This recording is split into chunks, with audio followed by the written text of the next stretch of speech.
what's your motivational speech for somebody, whether they're wanting to get into fitness, get a healthier body, or maybe they want to get into business? What's your big picture motivational speech that you would give? For me, you always have to look at the bigger picture of life, or what you want out of life. And that's what always motivates me, even with my fitness and training.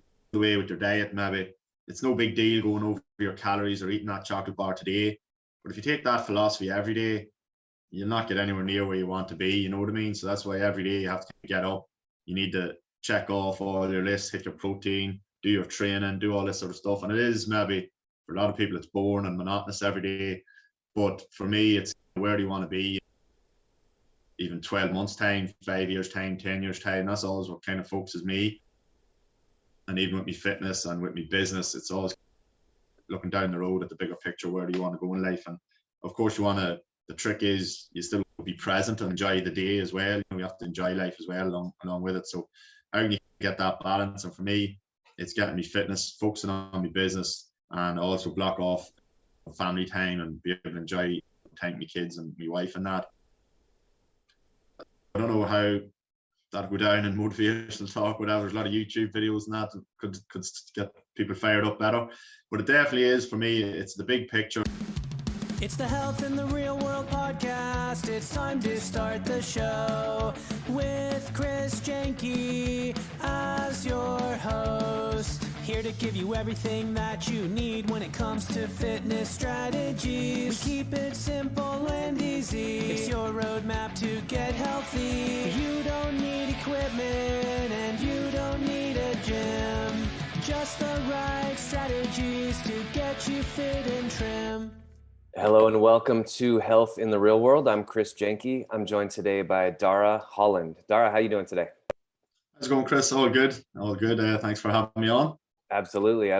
We found a time where both of us can be in daylight. I've talked to people in Europe they're like, oh yeah, it's the middle of the night here. And so we're good, right? Yeah, no, it's 4 o'clock here now. So it's good time for me now, thankfully. Perfect.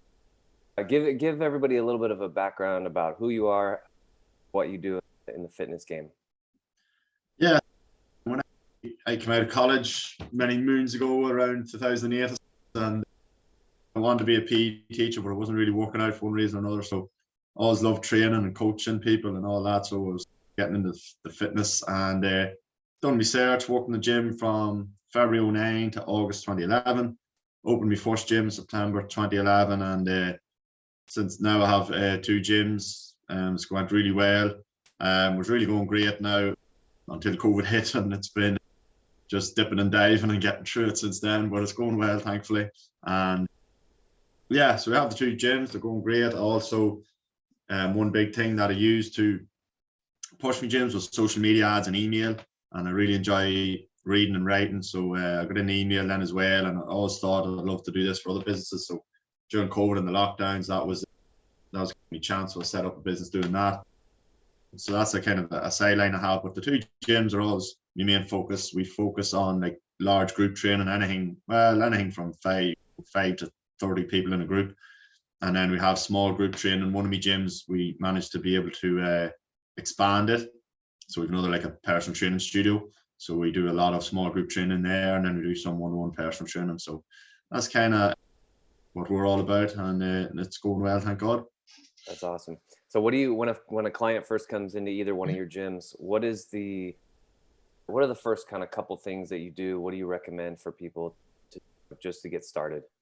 Yeah, well, first of all, we have a girl who works the phone, so she'll ring people up and try and answer the questions, because people always have doubts, so they think that because of maybe a bit of a dodgy shoulder or dodgy knee that they can't exercise at all, so you always just want to answer people's questions. So we like to think people are well clued in before they even come in, and then when they come in, we basically just have a chat and go over things. They obviously fill out the health questionnaire.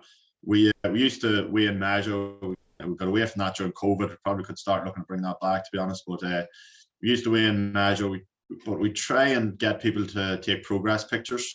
I think that's one thing we found is it's the best indicator, because you see people, they're making great progress, but the scales aren't moving, and then they get really frustrated and all that. So we try and really emphasize progress. And then, yeah, obviously we have a chat on their fitness levels, what they're fit to do and all that. We'd always encourage people, first 2 or 3 sessions, don't worry about even breaking sweat, don't get carried away, just find your groove, take it really easy. If they're, like I said, if they do have a dodgy shoulder or dodgy knee or back, whatever, we, give them alternative exercise to do and things like that. So yeah, we really try and push people to take it really easy the first couple of sessions so that they can get in the swing of things and then go from there. Especially most people are doing very little training maybe for a long time, so it's really important to ease them in. Obviously, we get clients coming in then that are doing a lot of training, they're well fit to get stuck in, so you just have to play it as you see it. I find is the best way. Yeah. I like that. Taking it slow. I always tell my clients that your body's going to tell you when it's time to progress. I don't have to be in there and like yelling at you or anything. You're going to have this inner feeling that, you know what, I can go harder today. I've been doing this for a few weeks. I can go a little harder. And I like what you said about the progress photos too. I think that's really important because there comes a point where you don't need to lose any more weight. Like weight loss is only good as a good goal when you're like really, maybe you have 30 to 50 pounds to lose. You get close to your goal weight, and getting the pictures pictures and then like how your clothes fit. That seems to be a good indicator too. Yeah. How did you first get involved in this? I know you mentioned you wanted to be a PE teacher. How did all that happen going through school and growing up? Yeah, well, I was just always big in me football and weights, like, and I was doing a lot of training even from 12. People laugh. I was annoying my mom's head, getting tins of beans out of the cupboard and doing all that sort of stuff, and always buying men's health. And of course, I remember my older brother used to slag my mother. Of course, I didn't want to buy men's health with pictures of topless dudes on it and whatever, and didn't want to be seen to be buying them, so I'd always be wrecking my mother's head to buy them for me, but she'd always get them, she'd always come through now, in fairness to her. So I'd always be reading men's health growing up, and always doing a lot of training, really loved me training. And yeah, the PE teaching, long story, was just working out or whatever, but I'd just done research then. I'd done sports and exercise science at college, and I suppose this is what, 08, 09, 10, and I don't know if you remember the internet and the whole fitness boom and studios and boot camps was kind of, to be honest, I was probably the right age profile. It was being good. So we really got into that, and I've learned over the years, like I love business and the whole marketing and business side of things. I love that as much as I love training people as well. I really have an interest in that as well. I love reading books and studying it. And so that probably stood to me. I was watching everything on the internet and seeing what's going on. And opened in 2011, we were like a training gym that are everywhere nowadays. But in 2011, that was one of the first in Ireland, I would say, because I didn't know of anyone else doing it. There might have been a few in Dublin, the capital city, but definitely the more rural areas where I'm based, there was nobody doing it. But like I say, I was probably at a lucky sort of age profile coming through, and I just decided to go for it because I remember telling people that we're just going to do classes, workouts, and it was a real novel idea at the time. People didn't know what I was on about, sort of thing. But eventually, we got a few clients in, and just built from there. It's went great. Yeah, right place, right time. You said you built your second gym was in 2011, so you've had them for a while. You've had them over 10 years. Yeah, the first gym was 2011, and then I actually opened another gym in September 2014. But I only had it for maybe 4 years. I ended up closing it. There was issues with the building as well. And there's just loads of different issues, and the building kept kind of flooding. There was a chip shop next door, and long story, but I had to pull out of it eventually. And then my third gym opened in January 2018 in Dundalk. January 2018. Yeah, we'll be 5 years there now this coming January. So yeah, it's all been a bit mad when I look back. I took a lot of risks, a lot of moves very quickly. I'm at an age now when I have 2 kids. I'm a lot slower with my moves now, planning ahead. But I was all biz anyway, and yeah, not it now 10 years. September 2011. No, it's been good. Yeah, that's been great. I think that's right about when I started my most recent gym, like August, September 2011.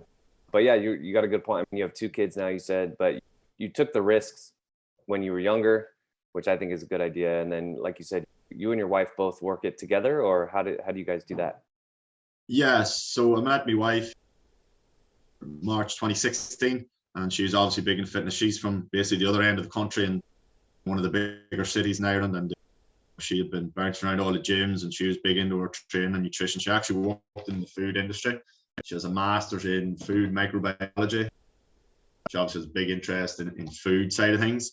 So when she came up, then she was only maybe getting started on her calories and all that. So then she done a few of the precision nutrition course and things like that, and started working with an online coach to get her calories. So she got a good understanding of the whole thing, and then she brought that into the gym then. So we give that a big push.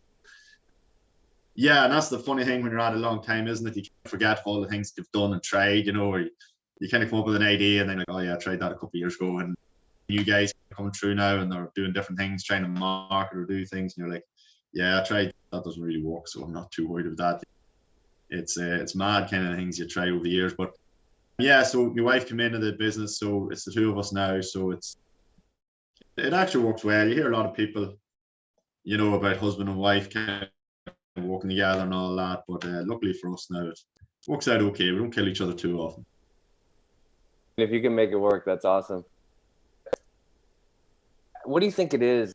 Because you seem to have been taking a lot of risks. Like you said, oh, I tried that.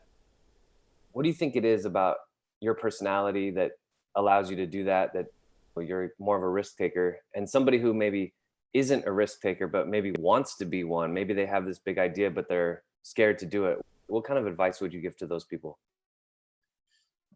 Yeah, it's hard to know. It's sometimes kind of in the genes, isn't it? Like you see some people in self-employed, and I've heard stories, even guys kind of close, really get very highly stressed. It really not go well for them. And I suppose I've been lucky enough. I don't know what it is. Like, it's hard to know. You just have to understand, and definitely even young children, I tell them, in your 20s, you can do whatever you want. You can travel and all that, but I think your 20s are a good time to take risks and try things, because you don't have really, in your 30s maybe you have a mortgage and you have kids and all that. But the big thing I think to realize is the risk. When you ask yourself what can go wrong here, what's the worst case scenario, the worst case scenario isn't usually that bad. That's kind of what I find. It's worth giving it a rattle, really. 9 times out of 10, unless it's something absolutely stupid where you're absolutely gambling everything on some sort of bet, and you're putting all your money, all your eggs in one basket, as I say. But I think a lot of the time in business, if it doesn't work out, you can walk away and move on with your life. So I think that's the important thing. One thing I've tried to do is big debts or things like that are really hang over you, or things that you have to really pay back. Anything I've started from scratch, and I've been slow with it, and that's why I like the email thing as well. There's no staff or no overheads or whatever to do, and if things tank for a few months, it'll not be the end of the world either. So that'd be my idea. I don't know if you follow Michael Marston or read any of his stuff.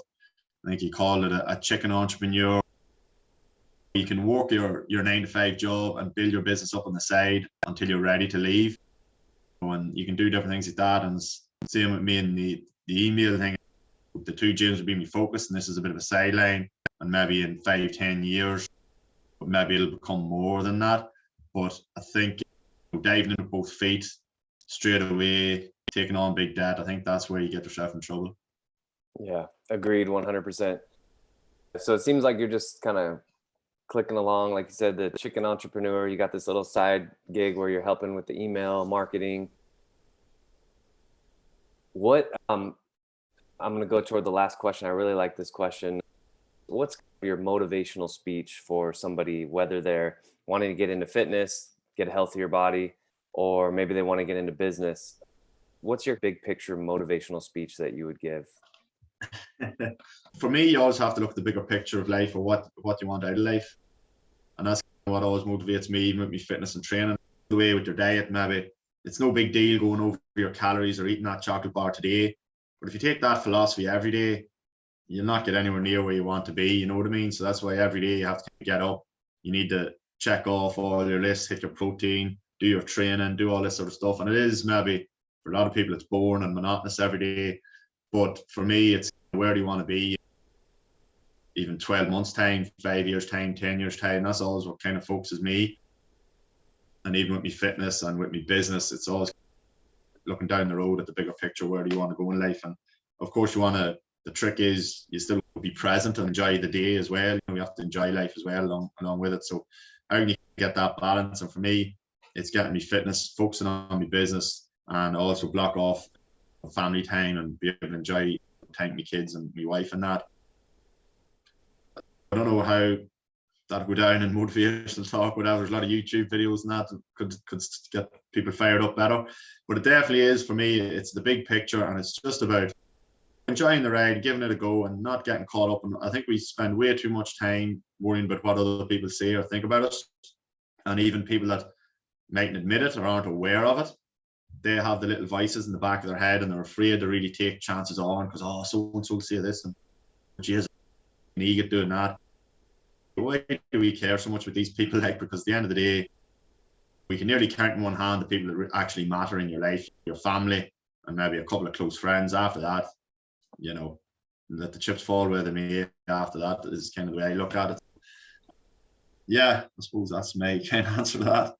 Yeah, I like that 100%. It really, there are very few people that truly matter. You know, people are just going to come and go, and they're going to give their opinions. And especially now on the internet, people can just drop their opinion of you in your feed and then leave and never see you again.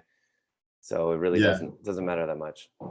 And absolutely, and especially when you go in business and self-employed, people have opinions and everything, and they have no idea what they're talking about, you know. And I'm sure you notice it in business. Like, people think every euro in my case, or dollar in your case, that comes in your business goes straight into your pocket. They don't realize the taxes you have to pay.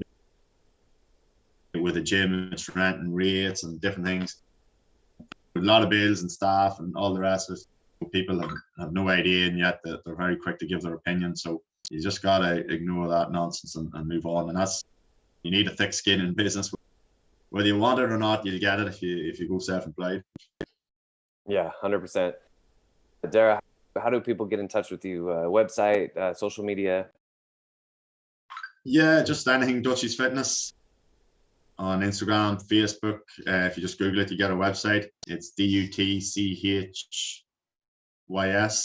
fitness.com. And then I have from email business of Darragh Holland on LinkedIn, and I just post about email and stuff on that. So anything along those lines, if you want to shoot us a message, happy to help people out in any way I can.